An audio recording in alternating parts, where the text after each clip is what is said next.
विनोद जी हमारे बीच पहुंच चुके हैं। स्वागत है भाई। अगर आप लोग उठोगे तो मैं इनको बुलवाऊंगा ही नहीं। आप अगर सच में इनकी रेस्पेक्ट करते हो तो कोई भी भाई अगर असली मेवाती है जिसके अंदर मेवाती का खून है अपनी जगह पे बैठा रहेगा और बाकी दंगाई है तो भाई खड़ा हो जाए हो।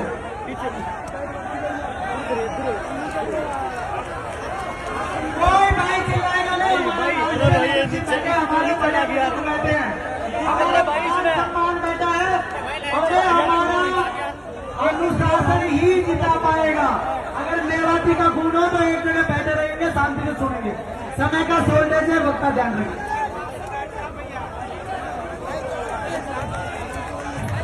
मोहब्बत की इस पंचायत में सबसे पहले आप सभी का हार्दिक स्वागत है। अरस चिकारा की तरफ से आप सभी के चरणों में हाथ जोड़कर राम राम, सत श्री अकाल, अस्सलाम वालेकुम। आप लोगों का प्यार दिखाई दे रहा है, लेकिन एक चीज मेरी तरफ से हाथ जोड़कर आप सबसे विनती है, सिर्फ 2 मिनट के लिए सब चुप होकर बैठेंगे, कोई ताली नहीं बजाएगा। हम पंचायत में आए हैं, अगर इस पंचायत में कोई फैसला ही नहीं निकला तो पंचायत क्या हुई। इसलिए आप सबसे गुजारिश है, 2 मिनट तक कोई भी ताली नहीं बजाएगा, किसी के मुख से कोई भी आवाज नहीं निकलनी चाहिए। भाई साहब शांति बनाइए आप लोग। सबसे पहले मैं चरणों में राम राम करता हूं। यहाँ पे जो क्रांतिकारी जिनसे हमने लड़ना सीखा, जो हमारे योद्धा हैं आज के, राकेश टिकैत जी, गुरुनाम चढ़ूनी जी, मेरे अंकल जी राकेश कोत जी, सुरेश कोत जी, माफी चाहूंगा, सत्यपाल मलिक जी और मेरी मातर शक्तियां, मेरी जितनी बहनें, ये सब आज की योद्धा। एक बार जोरदार ताली बजानी तो इनके लिए बजाएं। अब बात आती है, हिंदुस्तान था जब हम सब एक थे, आजादी के बाद हम हिंदू मुसलमान कैसे हो गए।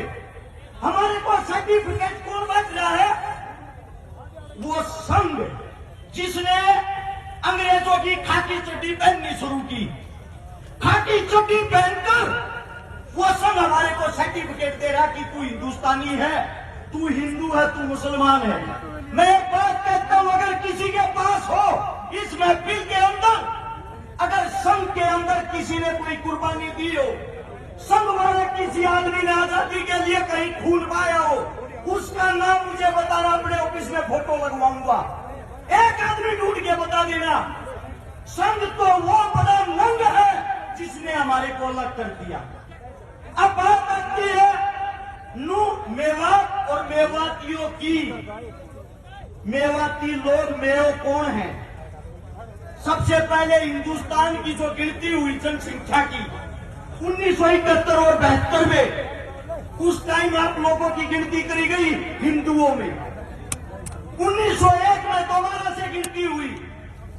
आप लोगों को अंग्रेजों ने बोल दिया, भैया आप हिंदू नहीं हो, आप तो मुसलमान हो। इनकी गिनती कर दी मुसलमानों में।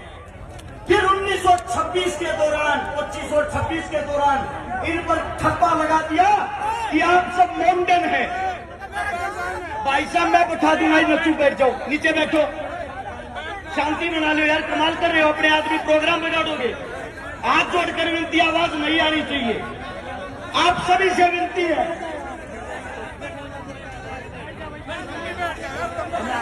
आप सभी साथियों को इतना कहूंगा, आप लोगों को ठप्पा लगा के बना दिया कि आप मुसलमान हो।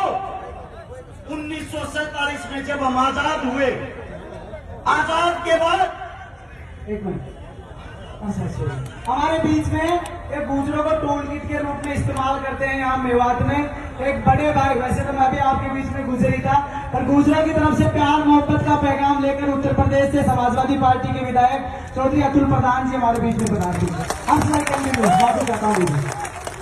प्रधान जी का स्वागत है। वापिस आते मुद्दे पे, 1947 में हमें आजादी मिली। यहाँ से मिट्टी खोद के देख लेना, इस मिट्टी के अंदर हिंदू मुसलमान सिख ईसाई सबका रक्त मिलेगा इस आजादी के लिए। लेकिन उसके बाद ऐसी क्या बात आई कि हिंदू और मुसलमान हमेशा के लिए एक दूसरे के दुश्मन हो गए। जवाहरलाल नेहरू और मोहम्मद अली जिन्ना दोनों को राजनीति का कीड़ा था, दोनों को प्रधानमंत्री बनना था। जिन्ना को बोले अपने मोमडन मुसलमान एक तरफ ले जा और न्यारा पाकिस्तान बना ले, तेरे को प्रधानमंत्री बनना, तू वहां बन जा। और जवाहरलाल बोला मैं हिंदुओं पर राजनीति करूंगा, इनका प्रधानमंत्री मैं बनूंगा। दो देश अलग हुए सिर्फ राजनीति के लिए। जब राजनीति के लिए दो देश अलग हुए, हिंदू मुसलमानों में इन लोगों ने इनकी तुच्छी राजनीति ने मारकाट मचवा दी। उस मारकाट के अंदर मेवात का भी नंबर आता है। जब मेवात का नंबर आया, मेवातियों को बोला गया हिंदुस्तान को खाली करो, यह आप लोगों का देश नहीं है, पाकिस्तान चले जाओ। दिल्ली से रेल के अंदर बैठाते थे, आप लोगों को पाकिस्तान भेज देते थे। उस वक्त मेवातियों ने कहा हमारा हिंदुस्तान है, हिंदुस्तान किसी के बाप का नहीं, हम रहेंगे हिंदुस्तान में।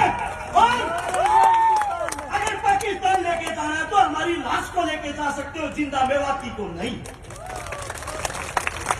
इस बात का पता लगता कि मेवातियों ने जिद पकड़ ली। देश के सबसे बड़े नेता उस वक्त के बापू गांधी को बुलाया गया कि यही मना सकता है इन लोगों को और कोई नहीं। ये हकीले हैं, ये जिस चीज पर अड़ जाते हैं जान दे देते हैं, वापिस नहीं हटते।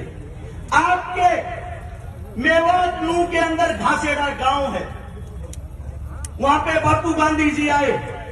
गांधी ने आप लोगों को मनाया, तुम्हारे को अच्छी सुविधा दिलवाऊंगा, अच्छी फैसिलिटी दिलवाऊंगा, आप लोग यहां से पाकिस्तान चले जाओ, वापिस आ जाओगे शांति होने के बाद। ये गांधी के शब्द थे। उसी वक्त एक मेवाती बुजुर्ग ने खड़ा होकर कहा गांधी जी हमारे को हमारे देश के अंदर मिट्टी दे दो, मिट्टी नसीब करवा दो, वो काफी है, देश को छोड़ के नहीं जाएंगे। ये बात सुनने के बाद गांधी ने ऐलान किया मेवाती हिंदुस्तान की रीढ़ की हड्डी है और मेवाती यही रहेगा। अब बात आती है आप लोग पिछड़ क्यों रहे हो? मेवात की खबर पढ़ के देखते हो कभी? हमारी साइड जो अखबार आता है, टीवी आता है, उसमें दिखाया जाता है मेवात मिनी पाकिस्तान है। मेवात के अंदर तो बलात्कार होते हैं, मेवात के अंदर आदमियों को काटा जाता है। हमारी नई यूथ युवा पीढ़ी उस अखबार को पढ़ती है, कच्छेधारियों की बातें सच मान के उस पे अमल करती है। उनको यह दिखाई नहीं देता इस देश को जो हाल में चला रहा है, सरकार चलाने वाला जिसका नाम है नरेंद्र मोदी, भारत देश का प्रधानमंत्री, जिसकी जो जाति की अगर बात आती है, जिस जाति में उसने जन्म लिया, मैं मोदी साहब से पूछना चाहता हूं, मोदी साहब आप खुल के सबके सामने क्यों नहीं बताते आपकी जाति क्या है? आपने किस जाति में जन्म लिया है? तेली जाति में। और तेली जाति 1947 से पहले मुसलमानों के अंदर आती थी, 47 के बाद उन्होंने हिंदू धर्म में कन्वर्ट किया। अरे आप देश के मुस्लिम परिवार में पैदा होकर या हिंदू मुसलमान करवा कर हमारे को मरवाना चाहते हो। अब बात आती है कमी की। कमी कहाँ है सिस्टम में? कमी है आप लोगों के अंदर, कमी है हमारे अंदर। वो कमी क्या है? भगत सिंह, राजगुरु, सुखदेव लाहौर जेल के अंदर जब फांसी तोड़े जा रहे थे, उसके बाहर, जेल के बाहर लाखों आदमियों की भीड़ थी। सब उनको क्रांतिकारी मानते थे, सब उनको देशभक्त मानते थे। वे लाखों आदमी बाहर चिल्ला रहे थे इंकलाब जिंदाबाद, भगत सिंह जिंदाबाद। लेकिन एक भी आदमी के अंदर इंसानियत नहीं थी। वहां जितने बाहर खड़े थे, हिंदू, मुस्लिम, सिख, ईसाई खड़े थे, हिंदुस्तानी कोई नहीं खड़ा था। अगर वहां हिंदुस्तानी खड़ा होता, उन सब की ताकत एक होती, वे लाखों आदमी उस जेल की एक एक ईंट उखाड़ते, जेल का नामो निशान नहीं मिलता। और आज भगत सिंह, राजगुरु, सुखदेव तुम्हारे बीच जिंदा होते। वही हालात आज है आप लोगों के लिए। जब हम बोलते हैं, बोलने से पहले तो हर्ष शिकारा सबका, बोलने के बाद बात आती है तो जात जाति से है। और जात हिंदू थे ही नहीं। कमाल है भाई, हमने हिंदुस्तान के लिए जन्म लिया, हिंदुस्तान के अंदर जन्म लिया है। हमारे बुजुर्ग हमारे सामने बैठे हमारे का कहता हूं, ये रोज लठ रोड़ा पर जब लठ खावे इनको बोलते हैं ये तो देशद्रोही है। मैं पूछना चाहता हूं, जब बॉर्डर पर कोई बेटा कोई बच्चा शहीद होता है, आप लोगों ने उसकी जाति क्यों नहीं दिखाते? आज तक क्या किसी गुजराती बाबू ने सरहद के ऊपर लड़ाई लड़ी है? आज तक क्या किसी गुजराती बाबू ने हिंदुस्तान के लिए शहीदी दी है? अरे लड़े हम, मरे हम, देश को चलाए हम और देश के राजा वो। आप लोगों के अंदर कमी ये है, आप अपने आप को नहीं पहचानते, आप अपनी ताकत को नहीं पहचानते, आप अपने बच्चों को आगे नहीं बढ़ने देते। ये कमी आप लोगों में। जब आपका बच्चा रोड पे मरता है, 2 अन्य के तुझ भैये आपके बच्चे को हिंदू मुसलमान बना के मार देते हैं, आप भी उस राजनीति में फंस जाते हो। आप लोगों के अंदर ताकत नहीं है क्या? आप अपने खून को भूल गए क्या? या आप धमकियों से डरने वाले हो? अगर धमकियों की बात करो, मेरी औरत जब मैं घर से निकलता हूं ये कहती है पता नहीं वापिस आएगा या नहीं। मेरी औरत जिसके साथ मेरी शादी हो रही है, उसके पेट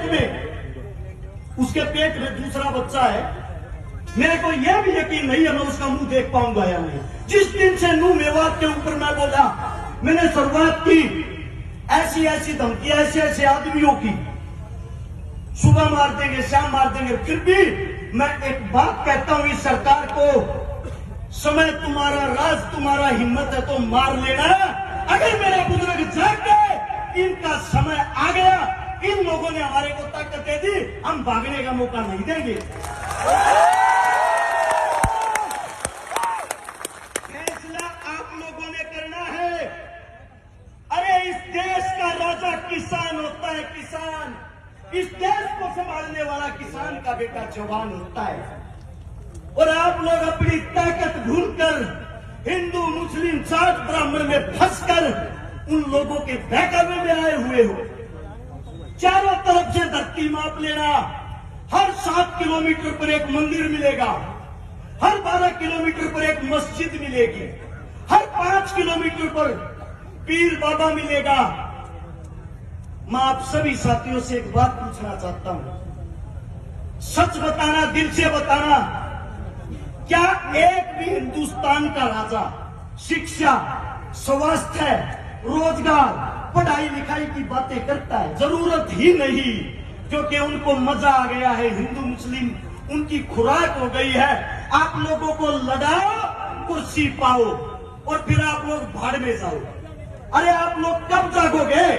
मैं आप लोगों से सिर्फ एक बात कहना चाहता हूं, अगर आप लोग इस मेवात की पंचायत को बिना किसी निरीक्षण के वापिस अपने घर चले जाते हो, आपके बेटे आपके उन बच्चों की उम्मीदें टूट जाएंगी जो आज हमको धमकियां देते हैं। उनकी धमकियां सच हो जाएंगी। और आप लोगों में एक कमी है, जब आप लोगों की कोई लड़ाई लड़ता है उस वक्त तो आप टांग खींचते हो, और जब आपका बेटा आपका बच्चा मर जाता है तब उसकी आप मूर्तियां बनाते फिरते हो।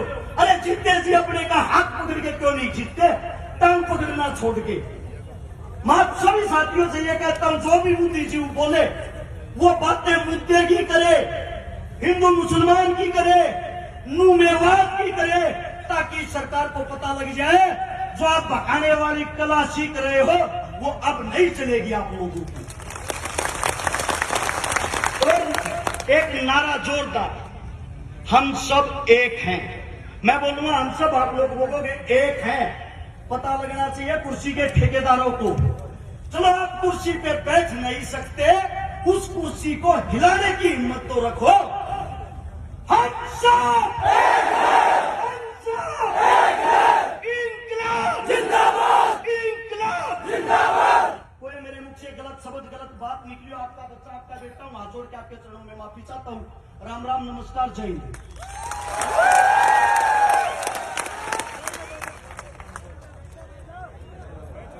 जी बहुत बहुत धन्यवाद आदरणीय राजा राम जी।